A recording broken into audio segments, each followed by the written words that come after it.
is, and eventually I bet you Amazon buys it. I know Toys R Us and Amazon have had dealings in the past. I think, eventually, not by this year, because it's all about the holiday season, so I think maybe in June of next year, Toys R Us will be back and be ready in full stock and full effect for, November and December of 2019. Amazon buys Toys R Us, confirmed here. It's confirmed. Let's talk about what people want to hear us talk about, some video games. Yes. All 5 of you out there, some video game talk. Yeah. So you just played Majora's Mask. Yes. What do you want to talk about? I want to say... You want to talk all about this game, right? This was a great game. I don't think it's nearly close to the best Zelda game. I had it at number 6 in my top, favorite Zelda games. I have Ocarina of Time, number 1. I have A Link to the Past at number 2.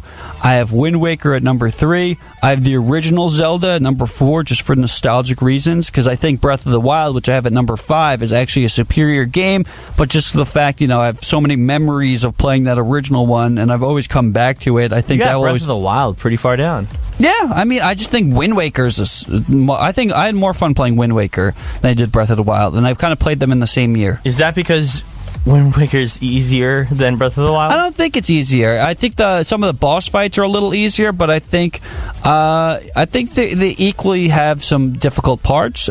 Difficulty's not really a problem with me, because I think Link to the Past is pretty hard, and I have that at number 2. Ocarina of Time, of course, has the legendary Water Temple, which is very, very hard. You definitely need a guide for it. So I don't think the hardness factor really affects it. Again, I think I just like the visuals of Wind Waker. I like the music of Wind Waker. There's a fly in the studio. We gotta kill that. It is Jeff Goldblum.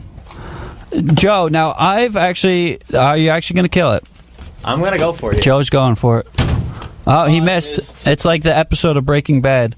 Joe is trying to kill the fly. Where'd it go? It is near the window. The flies are so dumb. They really are. Like, spiders are gross. Joe, did you get it? I have no idea. It's over there. It's flying. Oh, it's over your head. At least spiders, I'll say this about spiders, like, they mind their business. They chill in the corner. They're not, like, flying in your face, pun intended. Missed it. Flies are just stupid. They might be the dumbest bug there is. Nope. All right, now you're just making noise for the sake of making noise. I got it now. I got it. Nope. You missed. I missed it. Riveting. Theater of the mind. We should do like an old-fashioned radio show, like, and now the train came into the station. The fly. All right, Joe, come on, focus, man, focus. Did you take your Ritalin today? All right, I'll stop. All right, I think we need a fly swatter, if anything, instead of these metal objects. Sean, bring in the fly swatter. Yes. And bring in the fly swatter. Like yes. The guy we pay for that. Yes. What's his name? Dominic Arbolino. So, yeah, Majora's Mask, I found, Colton actually mentioned on Facebook, because I posted about it. He said it was actually a rushed game, which makes sense, because Ocarina came out in late, 1998, and Majora's Mask came out in 2000, so, a year and a half to rush out a game. They obviously used the same engine as Ocarina of Time. I think the story was fine, the gameplay was fine, it's everything you expect from a Zelda game. Oh, we got a fly swatter. Oh, there's a fly swatter. Oh, it's a broken fly swatter. Why do we have that? You're like my mom, like hoarding broken objects. Why do we have a broken fly swatter? I'm gonna Is there nostalgic reasons for this? Yeah. That fly swatter was given to me by Dan Ingram. In case you couldn't see, it's a WABC one. Joe is fixing the fly swatter by stapling it together. That is not going to work. We need duct tape. Duct tape. Yeah, you ever pronounce it duct tape? Like, like DuckTales? Yeah. DuckTales. Woo! Did it work? Did your staple technique work? Kind of. Hold on. If I get the other side now. We are building stuff. Oh, it kind of works. It's like a wanky, kind like of a floppy fly swatter. We can't say that. It's like something. I'm just waving back and forth. All right, yeah, so Majora's Mask, if you haven't played it, I think there's a lot of collecting to do in it. I really didn't 100% it. There's good music, there's good dungeons, there's good problem solving. I don't think it's, like I said, nearly as good. It's good for your kid. It is good for your kid, because it gets you, thinking. That's what I think Zelda games are so great. They're not just hack and slash games, although there are elements of it. I think the majority of Zelda is just kind of trial and error and looking around. Error. I think that's what makes Zelda, hands down, arguably the greatest, video game franchise of all time. At least that and Mario, I would have as my 1 and 2. Your 1 and 2? Yeah. That's it? Yeah. I mean, what else is better than those two? Nothing. I guess. I've been playing a game that I'm always on and off again play. It's one of my favorite franchises to play, and just an awesome one. And it's also got the best score ever. You don't hear this? You don't think it's it's Warcraft? Awesome? Yes. I can just tell, and I've never played World of Warcraft. This sounds like Warcraft 2. Just the type of instrumental.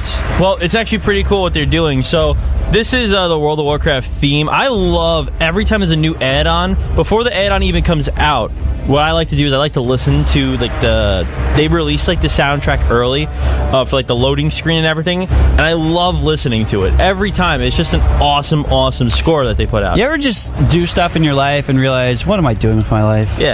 I'm previewing a loading screen soundtrack. Yeah, well, I've wasted my life. No, but it's you know what? You know what, Justin? You're the guy who wanted to talk for 50 minutes about Toys R Us. The loading screen, I listened to it before it's released. I don't listen. You know what, Justin? Leave me alone. Hey. Somebody's got to poke your buttons. Colton's on here. That's true. So, I mean, the new add-on for World of Warcraft is coming out in just about a month from now. It's August 15th it comes out. Nice. It's called Battle for Azeroth, and basically the whole idea is that WoW subs have been dropping steadily, right, for the last, say, 5 years, right, 6 years, because the add-on Wrath of the Lich King was probably the height of the game, right? Yeah. Everyone was playing World of Warcraft. Yeah, I mean, it was parodied in South Park brilliantly. During Wrath of the Lich King, everyone wanted to play this game. There were 15 million maybe or 10 million subscribers to the game. At one time, you would have to wait 20 minutes to get on a server. That's how crowded it was. It was just the game was just booming, and on all accounts, even the weird RPers were having a heyday. People who love PvP and just being, just general jerks. I mean, nothing can last forever. Even the great things eventually, it'll go away and then come back. The problem it wasn't that it went away. It was that you hit this high, right? Wrath of the Lich King was amazing, and then you went to the next add-on called Cataclysm, which was so. Cataclysm is basically what happened to the game. They basically lost. If they had 15 million subscribers, they went down to 8. They lost just about half of their subscribers. It was such a bad add-on, and then this music is from the Mists of Pandaria, which is okay, but you're not bringing people back that way. So for 3 add-ons straight, all people got was meh, just okay, whatever. I've never played World of Warcraft. Now, do they update the graphics, or does the game kind of look the same? No, they updated the hell out of it. That's never really the strong suit of World of Warcraft, right? The graphics aren't really anything special. Recently they've been getting a lot better. Okay. The game's actually been looking really beautiful. I think that would be the next step to change it up, which is to make extremely realistic graphics. Yeah, well, they're getting there slowly, but they want to keep the original art style of the game. Did you see the movie? Yes. Was it bad? It was okay. It was very long from what I remember. I didn't give it a chance. The movie was okay. They kind of play with the story that we already know a lot by changing a lot of things. I will say this, though. This is the crazy thing. So they have orcs and humans in the movie. Yeah. The orcs, which are these giant, brolic-looking guys, they're huge, they're muscular, they got tusks and horns. They looked more real than the humans did. Yeah. And they were CGI.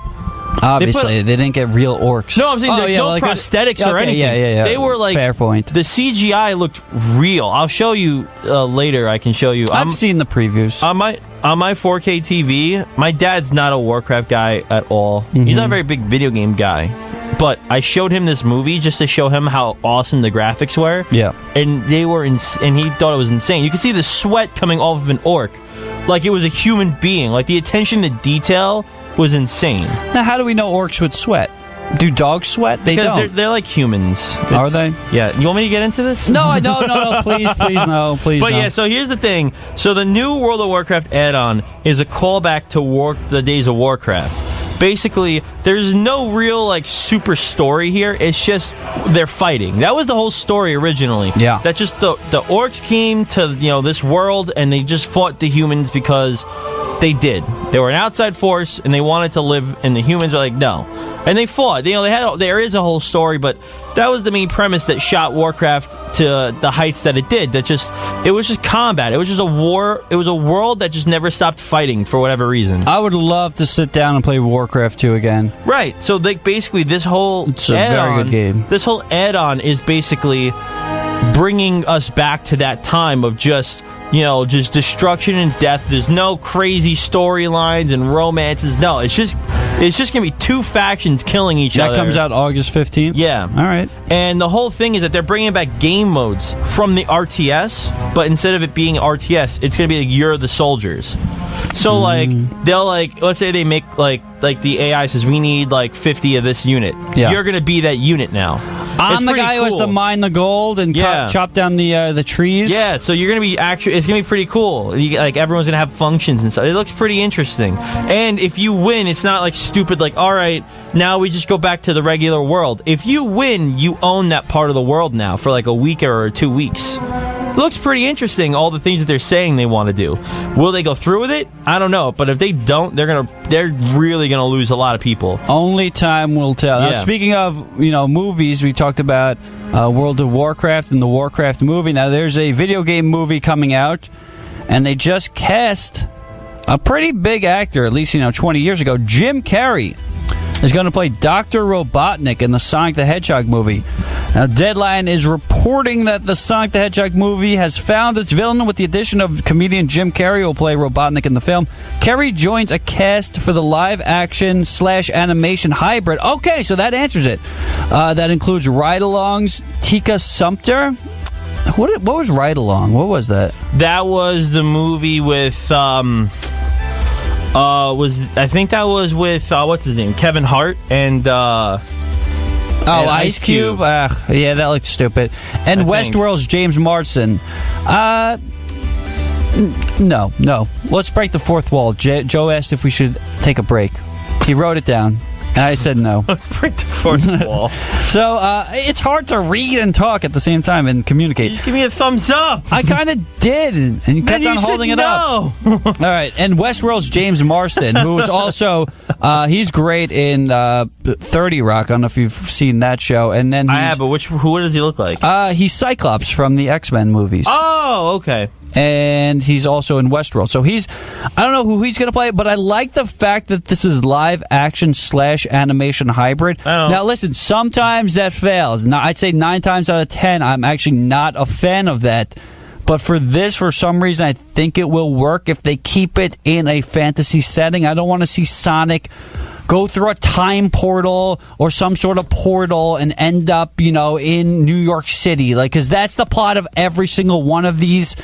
Fat Albert, he gets transported to the real world. The Smurfs, they get transported to the real world. I don't want to see it. I don't want to see it like an Alvin and the Chipmunks or Garfield. I want it to be, set in the Sonic world, but some of the characters just happen to be human, like Dr. Robotnik. I want to see Jim Carrey in prosthetics and, a big, fat suit with the tiny little legs. And I want to see, real sets. But then Sonic, obviously, you need to make CGI, but hopefully they make him look good. I think that's going to make or break the movie. But with a big star like Jim Carrey, I think they're on... they're on the right course right now. There has never been a good video game movie. So why are we making Sonic like this? This is a franchise that is on the verge of death. Yeah, Sonic is not relevant. It's strange that they're taking a franchise that is so irrelevant in this day and age. If they made this movie in 1995, when Sonic was probably at its peak, maybe 94, that makes sense. But, there's ways they could go about this. Sonic Mania, which came out last year, was really, really good. It's one of my favorite games of the year. So, maybe they poke fun of Sonic. hopefully maybe they go a tongue-in-cheek route, maybe like a Wreck-It Ralph or one of those Pixar movies.